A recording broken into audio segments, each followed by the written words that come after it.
আসসালামু আলাইকুম গাইস, আমি নতুন রেসিপি নিয়ে হাজির হলাম। আমি এখানে সব বানিয়ে নেব 3 প্রকারের।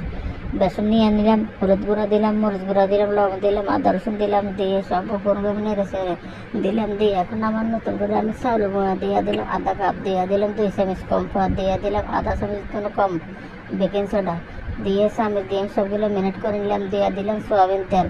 দেখেন এবার করে নেবেন, তাইলে সব মস থাকে। পাকা কলা, কলার শিকলা, আলু দিয়ে বানিয়ে নেবেন সব। দেখেন আমি এখানে 6টা পাতলা পাতলা আলু কেটে লবণ মেখে নিয়েছি, 6টা পাকা কলা আর 6টা কলার শিখলে। এখন আমি পাকা কলারে আগে ছাড়বো, তার জন্য আমি তেল গরম হয়ে গেছে, কলা দিয়ে আমি আগে সব বানিয়ে নিব।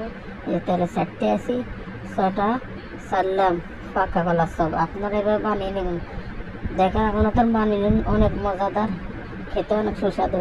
ভিডিওটি ভালো লাইক এবং শেয়ার করে দেন। আপনারা নতুন হয়ে থাকলে আমার চ্যানেলটা অবশ্যই সাবস্ক্রাইব করে দেন। আমার নতুন ভিডিও দেখার জন্য অসংখ্য ধন্যবাদ। হয়ে গেল পাকা কলার চপ। এখন দিয়ে দিলাম আলুর চপ, 6টা আলুর চপ হয়ে গেল আমার আলুর চপ।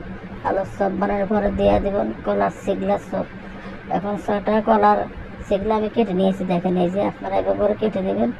একে একে আমি 6টা শিগলা, কলার শিগলা দিয়ে সব বানিয়ে নিয়েছি। ভিডিওটি ভালো হলে কমেন্টে জানাবেন কেমন লাগলো। আসসালামু আলাইকুম।